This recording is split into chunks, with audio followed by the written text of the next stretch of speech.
Et bonjour, hello, hi. De retour sur ma chaîne pour une nouvelle vidéo à Dubaï. Donc voici une vidéo qui va changer un petit peu de mon contenu habituel parce que c'est vrai que je fais que des vlogs voyage et c'est vraiment ce que je préfère faire. Mais je pense que c'est intéressant de faire une vidéo retour d'expérience après 2 ans en ayant habité ici à Dubaï. Donc voilà, ouais, ça fait bientôt déjà 2 ans que j'habite et que je réside aux Émirats Arabes Unis et à Dubaï. Donc je pensais que ça pouvait être assez intéressant de faire un certain retour d'expérience après ces 2 années. Donc en vérité ça fait 1 an et demi, mais on est vraiment à 1 an passé, donc j'ai suffisamment de recul pour faire ce retour d'expérience. Donc en fait cette vidéo elle fait un peu suite à une vidéo que j'avais faite il y a maintenant du coup 1 an sur justement mon installation à Dubaï et le pourquoi du comment j'avais déménagé dans ce nouveau pays et pourquoi j'avais quitté la France et pourquoi j'avais quitté Paris. Et je sais tout simplement comment s'installer ici, donc je vais essayer de donner pas mal de détails sur différentes choses. Le travail, la vie ici, le côté culture, voilà, je vais essayer de vraiment de donner pas mal de détails. C'est vraiment ce que je préfère faire dans mes vidéos, c'est de donner le plus d'éléments stratégiques pour vous. Après c'est pas les vidéos sur lesquelles je me sens le plus à l'aise parce qu'il faut vraiment parler face caméra, c'est pas ce que je préfère. Moi je préfère vraiment les vlogs où c'est plus dynamique, où vraiment je donne mon avis sur le pays en question. Là c'est vraiment face cam et je suis pas la plus à l'aise, mais voilà en tout cas. Et du coup j'ai mon petit téléphone et des notes pour au moins rester à peu près structuré et pour donner des éléments qu'il faut. Donc là aujourd'hui on est août 2024, je suis arrivée à Dubaï le 15 décembre 2022 à peu près. Après entre temps j'ai dû revoyager en France etc, mais voilà grosso modo je suis arrivée le 15 décembre 2022. Donc ouais c'est ça, à la fin de l'année 2024 ça fera du coup bien 2 ans que j'habite à Dubaï. En fait je souris parce que c'est passé mais tellement vite et je pense que voilà quand on est heureuse, quand on est épanouie, justement le temps passe vite. Donc franchement ça me surprend que 2 années soient déjà passées ici. Disclaimer quand même parce que voilà moi je souhaite juste partager mon ressenti, mon parcours. Voilà, je suis pas influenceuse, je suis pas blogueuse, je suis vraiment une personne standard comme tout le monde, qui essaye de faire son bout de chemin, qui essaye d'être heureuse, d'être épanouie, d'avoir un équilibre vie pro, vie perso. Voilà, donc vraiment simplement je donne mon avis sur mon expérience, mon ressenti. Et je cherche pas à ouvrir le débat, voilà, j'ai pas besoin d'avis, de haters dans les commentaires. Voilà, le principal c'est juste que je donne mon avis, mon expérience avec des éléments qui peuvent vous aider pour votre installation à Dubaï. Mais je cherche pas à débattre entre quel est le meilleur à Paris, quel est le meilleur de la France, quel est le meilleur des Émirats, quel est... Non, no way. Donc voilà, encore une fois, je suis vraiment une simple expatriée, enfant d'immigrés aussi, qui a décidé de vivre simplement à l'étranger, un petit peu comme beaucoup aujourd'hui, parce que je pense que c'est vraiment la tendance. Beaucoup de personnes veulent passer l'étape et veulent habiter à l'étranger, veulent une expérience à l'étranger, et je trouve vraiment ça super. Et en plus, faut le dire, on a quand même énormément de chance d'avoir un passeport français, d'être français. Ça ouvre quand même pas mal de portes déjà par rapport à d'autres nationalités, il faut se le dire. Donc en tout cas voilà, je pense que c'est quand même une très belle chose que de vouloir essayer une expérience à l'étranger. Moi en tout cas, pour le moment, je suis pleinement satisfaite de ce choix. Pour donner un petit peu plus de contexte aussi, moi il va falloir savoir que je suis globalement très satisfaite de ma venue à Dubaï. Je suis vraiment pro Dubaï, donc je passe vraiment mon temps à montrer le meilleur de cette ville. Il y a bien évidemment des pour et des contre partout, mais c'est vrai que pour le moment, faut dire la vérité, pour moi après 2 ans, je me sens toujours aussi bien dans cette ville et je me projette surtout à 5-10 ans ici sans souci. Après à titre personnel j'aimerais bien aussi habiter en Asie, pourquoi pas Australie ou voilà Singapour. Mais voilà, faut savoir que moi en tout cas je suis très satisfaite de mon choix, donc il y aura beaucoup de positifs dans cette vidéo. Donc ne vous attendez pas à des choses très négatives, et c'est vrai que moi je suis vraiment pro Dubaï, donc je passe mon temps à vraiment parler en bien de cette ville et plus largement de ce pays. Pour donner toujours un petit peu plus de contexte sur moi, sur mon parcours, donc déjà moi je suis bordelaise, gavez bien, poche, chocolatine. Donc en fait j'ai vraiment grandi dans cette ville et dans le sud-ouest. Faut le dire quand même, on a déjà un cadre qui est absolument magnifique, déjà plus largement en France mais aussi dans le sud-ouest. Donc voilà, j'ai grandi à Bordeaux, j'ai fait toutes mes études, j'étais en classe sportive de haut niveau là-bas. J'ai fait mon lycée et ma classe préparatoire aux grandes écoles de commerce à Bordeaux, globalement. Je suis enfant d'immigrés normal, donc français, plutôt classe moyenne, heureuse dans mon enfance. Donc là, il n'y a aucun souci sur ça. Après, j'ai pas forcément d'avantage par rapport à d'autres personnes et je m'en suis rendu compte en fait en grandissant et en échangeant avec d'autres personnes qui ont maintenant le même profil que moi. Ça n'a pas toujours été simple, et là c'est pas pour sortir les violons et l'orchestre, vraiment ça n'a pas été simple, c'est-à-dire que je dois toujours malheureusement me battre un petit peu plus que d'autres pour avoir les mêmes choses. C'est comme ça. J'aurais préféré que parfois ce soit un peu plus simple aussi. On dit qu'on a souvent plus de mérite quand on doit se battre un petit peu plus que les autres. Moi personnellement je ne trouve pas. Ça ne m'aurait pas dérangé d'avoir un contact, d'avoir quelqu'un qui m'aidait justement pour mon installation à Dubaï ou pour d'autres choses. Mais ça c'est une autre histoire. J'ai commencé ma carrière à Paris. Je vais pas trop parler du travail parce que c'est pas ce qui m'intéresse, c'est pas ce sur quoi j'ai envie d'échanger. Mais voilà, donc globalement j'ai fait toute ma scolarité à Bordeaux et j'ai commencé ma carrière à Paris. Et du coup j'ai un master en grande école de commerce, en MSI, donc c'est management des systèmes d'information. Donc je suis plutôt dans le secteur digital, informatique, voilà, tout ce qui est ce secteur là. Savoir que j'ai commencé du coup ma carrière en tant que consultante informatique pour un grand cabinet de conseil qui était à Paris. Voilà, pour donner un petit peu de contexte. Donc effectivement, pour moi, je trouve que les études sont très importantes, les diplômes sont importants et pour moi ça m'a beaucoup aidé en tout cas dans mon parcours pro. Je sais qu'aujourd'hui il y a le pour et le contre un petit peu des études. On dit souvent que ça sert pas, que ça peut ne pas servir selon ce que vous avez envie de faire. Pour moi, je suis vraiment très heureuse d'avoir eu la chance d'avoir fait des études. Pareil, ça a été difficile pour moi, mais voilà, en tout cas, comme ça vous avez à peu près le contexte sur qui je suis et d'où je viens. Autre chose importante pour le contexte, donc je suis mariée. Même si j'avais été solo, j'aurais fait exactement la même chose, le même parcours. J'aurais peut-être pas été installée de la même manière parce que forcément quand on est marié on est deux. Donc forcément le foyer on a quand même plus de poids. Donc voilà, la différence c'est quand même quand on est marié, on doit prendre en compte aussi les choix de l'autre personne. Voilà, c'est quand même un projet à deux.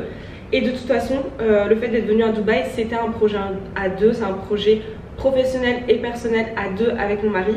Mais c'est aussi quelque chose que j'aurais fait toute seule sans aucun problème parce que c'est une envie que j'avais depuis toujours. Toujours pour donner un petit peu plus de contexte, faut savoir que moi j'avais pas peur de partir à l'étranger, au contraire j'attendais que ça. Honnêtement je n'en pouvais plus de la vie parisienne. C'est important de dire tout ça dans le contexte parce qu'en fait ça joue dans le fait que je me sente extrêmement bien à Dubaï parce que je savais où je mettais les pieds. Je savais je sais ce que je suis venue chercher à Dubaï et en fait du coup je sais ce que je veux pour mon parcours, je sais ce qui est bon pour moi, je sais ce qui est moins bon pour moi, je sais ce que j'aime. Donc en fait là au moins c'est quelque chose qui aide quand on sait ce qu'on veut. Et voilà, ce que je veux dire c'est que je suis pas venue parce qu'il y avait la lumière à Dubaï, parce que tout le monde en parlait, parce que non, voilà, je savais pourquoi je venais ici.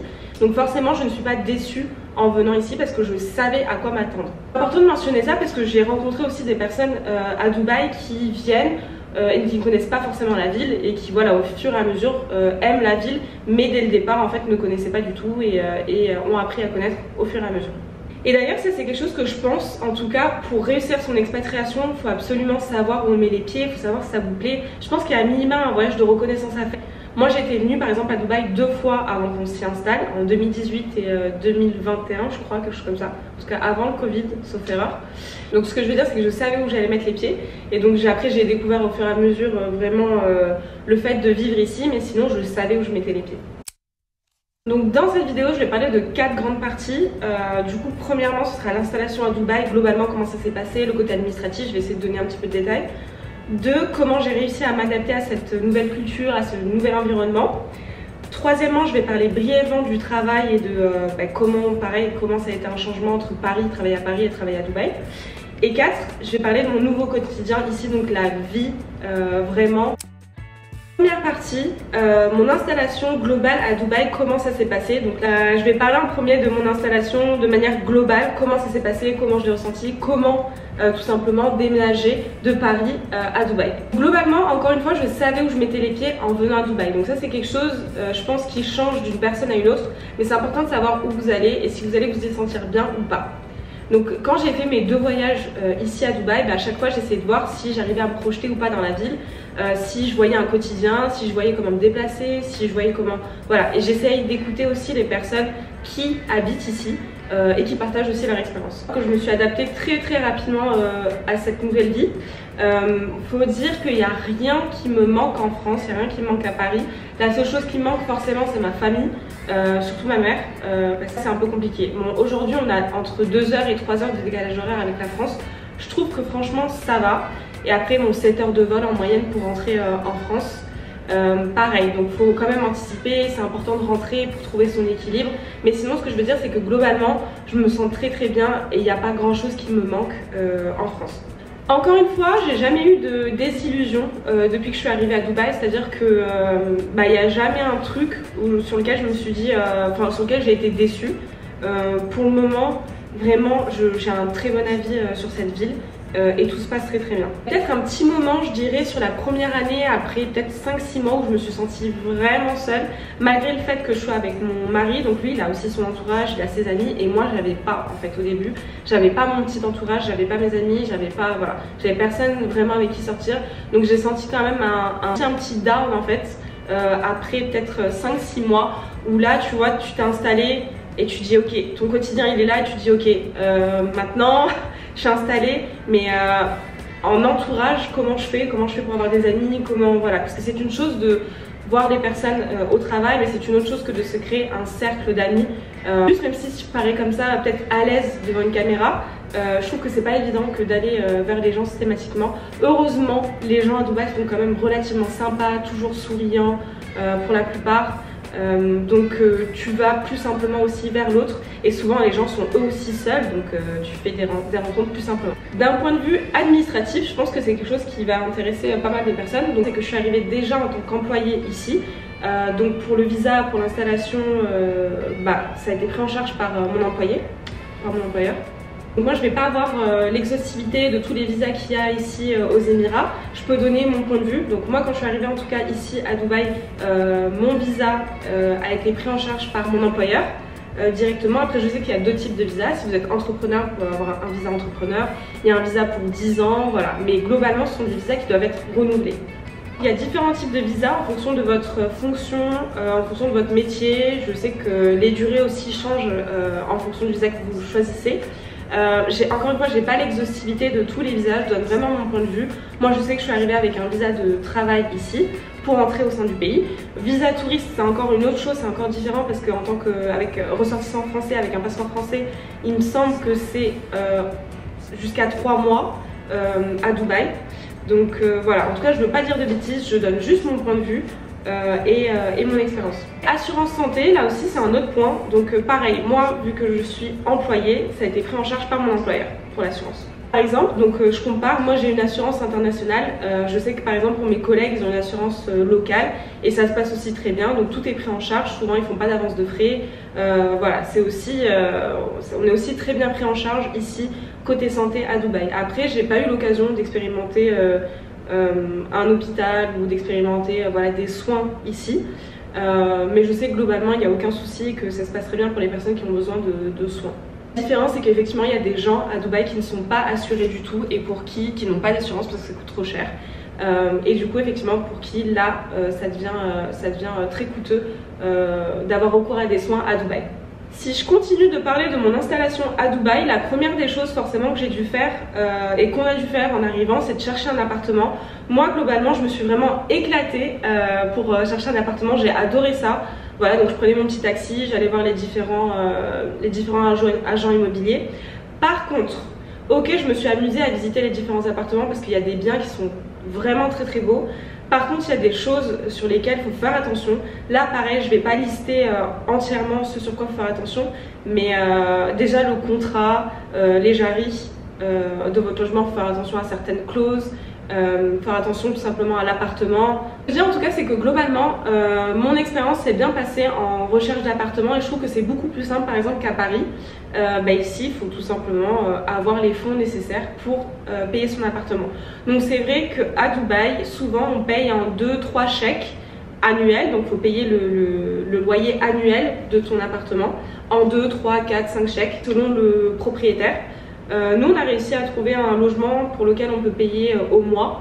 Encore une fois, il y a vraiment des techniques pour chercher son logement. Il ne faut pas avoir peur de visiter, il ne faut pas avoir peur de chercher par quartier. Moi j'adore en tout cas la localisation dans laquelle on est. Initialement c'est un appartement que je ne voulais pas du tout, je voulais vraiment un autre quartier. Mais c'est vrai que le quartier que je voulais était un peu excentré. Bref, on a fini ici et j'aime beaucoup le quartier dans lequel on est. Parce qu'effectivement du coup c'est assez central, on est à 10 minutes de la mer, 10 minutes du Burj Khalifa. On est bien situé, je suis pas trop loin du travail surtout, donc voilà. Faites vraiment attention à la localisation de l'appartement que vous allez choisir. Parce que selon la route que vous allez emprunter le matin, ça peut être très bouchonné et ça va vous changer la vie si vous avez justement une localisation qui est bien appropriée à l'endroit où vous allez travailler. Parlons un petit peu du coût de la vie à Dubaï. Est-ce que Dubaï coûte cher? Alors, Alors, il y a deux réponses à cette question-là. Dubaï coûte cher, oui et non. En fait, à mon avis, moi, ce qui coûte cher, c'est surtout les dépenses mensuelles. Donc loyer, électricité, climatisation, un petit peu les courses aussi. Voilà, ces postes-dépenses-là coûtent relativement cher. Là, mon loyer mensuel, par exemple, on est à 1800 € à peu près par mois pour une chambre. Et encore, il faut savoir que ce type de logement là, donc on est sur, je crois, on a une centaine de mètres carrés. C'est très bien, il faut savoir que c'est très bien pour là où on est localisé, pour Dubaï. On nous a pas remonté non plus notre loyer, donc voilà. En tout cas, une chose, c'est qu'il n'y a pas de mauvais quartiers à Dubaï, il n'y a pas de quartier craignos. Il y a des quartiers plus populaires que d'autres, moi dans lesquels j'aime beaucoup aller pour faire mes courses ou voilà, pour me faire tresser, pour me faire coiffer, pour n'importe quoi. Il y a des quartiers qui sont populaires et ça c'est vraiment cool, et moi j'aime bien ce mélange en tout cas de culture entre tous les expatriés. À la question de est-ce que Dubaï coûte cher, donc je dirais oui en termes de dépenses standards, genre loyer, électricité, facture, etc. Mais après en termes de services, pour ce que tu payes en fait, rapport qualité-prix est quand même, je trouve, exceptionnel. Donc ok, on paye quasiment 1800 € notre loyer, mais on a une piscine. On s'est fait avoir sur la salle de sport parce que du coup on est obligé de la payer, bon bref. Normalement, en tout cas sur le standard de marché, vous avez votre piscine, votre salle de gym, on a une sécurité à l'entrée avec une personne qui est là tous les jours, H24. Voilà, donc en fait, c'est difficile de répondre à cette question. Et si on parle plus largement du coût de la vie à Dubaï, donc par exemple les courses, je dirais qu'en moyenne par mois, on est à 250 €, 300 € de courses par mois. En fait, les gens qui vont dire que Dubaï c'est cher, surtout pour les courses, c'est qu'ils font par exemple les courses à Carrefour. Nous, en tout cas, on a choisi de ne pas faire nos courses à Carrefour pour la plupart des choses qu'on veut acheter. Et souvent, on fait les courses à Viva, Lulu Market. En fait, c'est des enseignes pour lesquelles voilà, c'est un peu plus local, il y a moins de choix de produits. Mais c'est comme ça en fait que tu arrives à avoir des caddies qui sont pas non plus... Enfin, dans tous les cas, ça restera cher avec l'inflation qu'on a eu partout. Ça restera cher de faire ces courses. Mais ce que je veux dire, c'est que dans tous les cas, si tu arrives à jouer avec différentes enseignes, eh ben, tu peux arriver quand même à te débrouiller. Si tu fais tes courses par exemple à Spinneys ici à Dubaï, c'est connu pour être excessivement cher. J'ai même pas acheté une seule fraise à Spinneys. Je crois que j'ai jamais mis un pied quasiment. J'ai rien acheté là-bas. Donc voilà, en fait, faut connaître. Et c'est pareil en France, tu vois, si tu vas faire tes courses à Monoprix, tu sais très bien que ça va te coûter une blinde. Alors que si tu vas à Lidl, bah, potentiellement, ce sera mieux. C'est exactement la même chose à Dubaï. Il faut savoir où tu fais tes courses. Ensuite, pour tout ce qui est un petit peu shopping à côté, par exemple meubles, etc., j'ai mis du temps, beaucoup de temps, avant de pouvoir meubler l'appartement parce que je voulais des choses bien précises qui n'ont rien à voir avec la mode et ce qu'on peut trouver ici à Dubaï et les tendances. Donc ça, j'ai mis un petit peu de temps, mais on trouve en tout cas le nécessaire. Pareil, moi je pensais que Primark allait me manquer, Action allait me manquer. En fait, tu retrouves des enseignes un petit peu similaires, genre Day to Day, Alcabayel. Ce sont des marques en fait moins chères, donc pour quelques dirhams, tu peux trouver, je sais pas moi, de la vaisselle, des petits objets de maison. Donc en fait, tu t'y retrouves toujours un petit peu. Une autre chose aussi qui est peut-être importante dans cette installation à Dubaï, c'est la voiture. La voiture, donc il y a des frais comme en France, je dirais, donc tu as l'achat de ta voiture, mais globalement, acheter une belle voiture à Dubaï coûtera toujours moins cher que d'acheter une belle voiture en France. Voilà, ça c'est quelque chose du coup à savoir. Après, il y a des petites choses qui diffèrent par rapport à la France. Donc ici, par exemple, on n'a pas de carte grise, on a une carte gold, c'est une Molokhia, ça s'appelle. Et en fait, ça c'est quelque chose que tu dois renouveler chaque année. J'ai fait la Molokhia, donc la gold card, c'est la carte d'immatriculation en fait du véhicule. J'ai fait ça il y a 2-3 jours et j'ai payé 150 €. Donc tu passes ta voiture en test et tu payes 150 €. Donc ça par exemple, on dit qu'il n'y a pas de taxe à Dubaï, mais il y a quand même des frais qui reviennent de manière récurrente et annuelle. Et à ce type de dépenses là pour la voiture, mais je dirais que globalement, je trouve que ça vaut le coup d'avoir une voiture à Dubaï. Et pour moi, il faut une voiture à Dubaï. Je ne verrai pas trop comment me déplacer sans voiture. Bien évidemment, il y a les taxis, il y a le métro, mais moi je trouve que c'est un grand luxe de pouvoir se déplacer en voiture ici. Et je trouve que globalement, on s'en sort. Par rapport au prix de la voiture et par rapport aux frais associés. Pareil pour l'assurance de ma voiture que j'ai payée il n'y a pas trop longtemps. Par exemple, j'ai comparé avec l'assurance de voiture de ma mère qui est à Bordeaux, et on a toutes les deux grosses voitures. Donc elle a payé quand même 700 € son assurance annuelle pour la voiture. Moi j'ai payé environ 500 €. Et il faut savoir qu'elles ont quand même augmenté. Donc en fait je voulais me plaindre en fait du prix d'assurance de ma voiture, mais en fait non, c'est même un peu moins cher qu'en France si on compare. Donc voilà, il y a des choses comme ça où on s'y retrouve en tout cas à Dubaï. Après, plus globalement pour les activités etc. Donc là c'est donc jet ski, quad dans le désert, restaurant, il y a vraiment de tout. Vous pouvez trouver à n'importe quel prix. Mais sachez que moins vous payez pour ce type d'activité, moins le service sera opérationnel. Il y a toujours un minimum à payer pour au moins avoir un minimum de service pour ces activités là. C'est parti pour la deuxième partie de cette vidéo. Donc comment j'ai réussi à m'adapter à cette nouvelle coutume, à ces nouveaux us et coutumes ici à Dubaï. Quand j'ai déménagé à Paris, je m'attendais à ce que la ville soit vraiment multiculturelle. Donc effectivement Paris par exemple c'est multiculturel. Mais ce n'est rien comparé à Dubaï où ici on a vraiment plus de 200 nationalités différentes. Donc globalement le pays, si je me trompe pas, on est à environ 10 millions d'habitants, donc c'est même pas comparable avec Paris. Donc bien évidemment il y a des nationalités qui sont plus représentées que d'autres. Par exemple il y a beaucoup d'Indiens, Pakistanais, Népalais, des gens du Bangladesh. Ça ce sont souvent des personnes qui travaillent dans tout ce qui est service, restauration, service à la personne, à la maison, aide à domicile. Les Filipinos aussi, il y a beaucoup de Filipinos ici à Dubaï.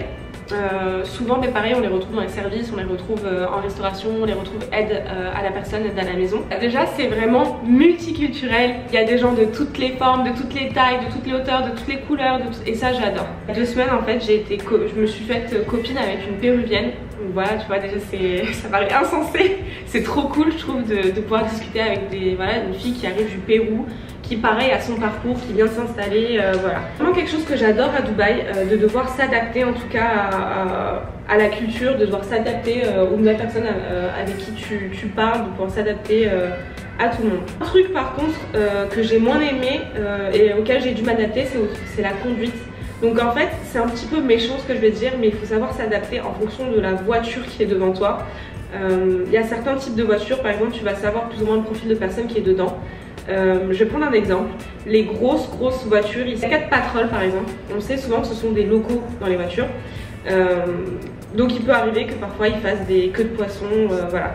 Mais chacun a sa façon de conduire, chacun arrive avec son permis de chez lui, avec ses us et coutumes. Donc pareil, il faut faire attention aussi. Des choses pour lesquelles j'ai pas du tout réussi à m'adapter à Dubaï et aux us et coutumes d'ici. Par exemple commander, donc ici par exemple quand je compare avec mes collègues, eux ils ont aucun souci pour commander à manger. Moi c'est quelque chose, même en France, je sais qu'il y a beaucoup de gens qui ont aucun souci pour commander. Moi j'ai encore du mal, j'ai besoin de cuisiner, j'ai besoin de, voilà, peut-être c'est mon côté encore très française, j'ai besoin de cuisiner, j'ai besoin de tout faire moi-même. Pareil, un autre truc aussi, ma collègue quand je lui ai dit que je faisais mon ménage chez moi, elle a rigolé. Elle a rigolé parce qu'elle m'a dit mais enfin, tout le monde en fait quand je dis que je fais mon ménage, les gens rigolent. Parce que ça c'est quelque chose pour lequel tu peux avoir un service à domicile qui coûte vraiment pas très cher, parce que la main d'œuvre et les heures à domicile ne coûtent pas très cher en termes de service. Et les gens en fait ne font pas leur ménage ici à Dubaï. Moi je le fais moi-même, je suis vraiment toujours sur cet aspect service. Tu retrouves aussi des super choses, donc il y a des choses exceptionnelles moi qui m'ont vraiment marqué. Par exemple quand j'ai dû faire livrer mes meubles ici à la maison, les gens sont rentrés en chaussettes, c'est-à-dire qu'ils enlèvent leurs chaussures à l'entrée et ils viennent livrer tes meubles en chaussettes. Enfin des choses vraiment je me dis waouh, c'est quand même le service c'est quand même exceptionnel, il n'y a rien à dire. Mais encore une fois, donc là je parle un petit peu du pour et du contre. Il y a aussi des choses en termes de service où j'ai encore du mal. Quand je fais l'essence, quand je mets mon essence à la station, c'est une personne qui va directement te mettre l'essence. Mais c'est vrai que là par exemple au mois d'août, au mois de juillet, il fait quand même relativement chaud et j'avoue que j'ai du mal. C'est dur pour moi de voir des gens à l'extérieur qui mettre de l'essence alors qu'il fait 40 degrés. Après sinon globalement il n'y a vraiment rien qui m'a choqué dans le fait de devoir m'adapter à vivre à Dubaï.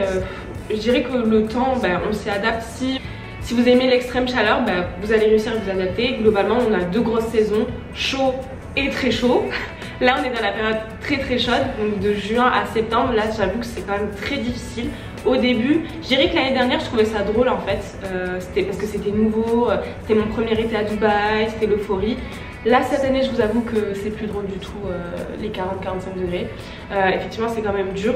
Après encore une fois on trouve de quoi faire, il y a des piscines, il y a des sorties en intérieur, il y a des activités, il y a toujours quelque chose à faire à Dubaï. Et d'ailleurs l'été à Dubaï a changé parce qu'avant Il y avait très peu de monde en été à Dubaï et maintenant il y a toujours autant de monde en été.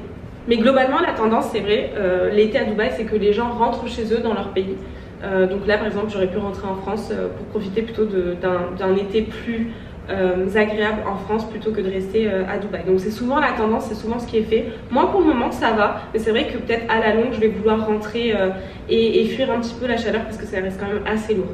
Mais globalement encore une fois franchement on s'en sort. Sinon sur le côté culture et le côté un petit peu choses qui m'ont sauté aux yeux quand je suis arrivée. Beaucoup de familles ont des nannies, donc des nounous à domicile souvent, et qui aident en fait les parents avec les enfants. Et moi, il y a vraiment un souvenir qui va rester ancré dans ma tête, je pense, pour très longtemps. J'étais à la plage, je me promenais à la plage ici, et pareil, donc il y avait une locale avec ses enfants et avec une des nannies.